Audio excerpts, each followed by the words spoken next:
One extra equals sign can completely change how your JavaScript code behaves. Let's find out why. JavaScript has two equality operators.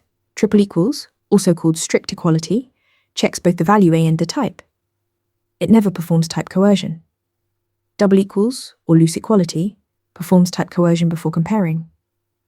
It converts values to the same type, then checks if they match. This is where things get tricky.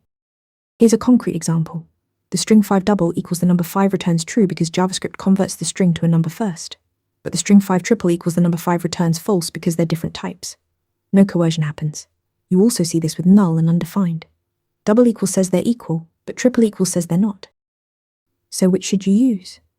Triple equals is the recommended best practice. Why? Because type coercion can lead to unexpected bugs. When you use double equals, JavaScript follows complex coercion rules. Strings convert to numbers, booleans convert to numbers, objects convert to primitives. These rules aren't always intuitive. Triple equals gives you predictable behavior. You know exactly what you're comparing, no surprises. Most modern linters and style guides enforce triple equals by default. Remember, triple equals checks value and type, double equals coerces first. Always prefer triple equals for safer, more predictable code. Now go practice what you've learned. Want to nail questions like this in your next interview? Interview Mentor gives you hands-on practice with real questions.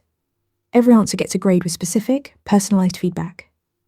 Track your progress across topics and difficulty levels.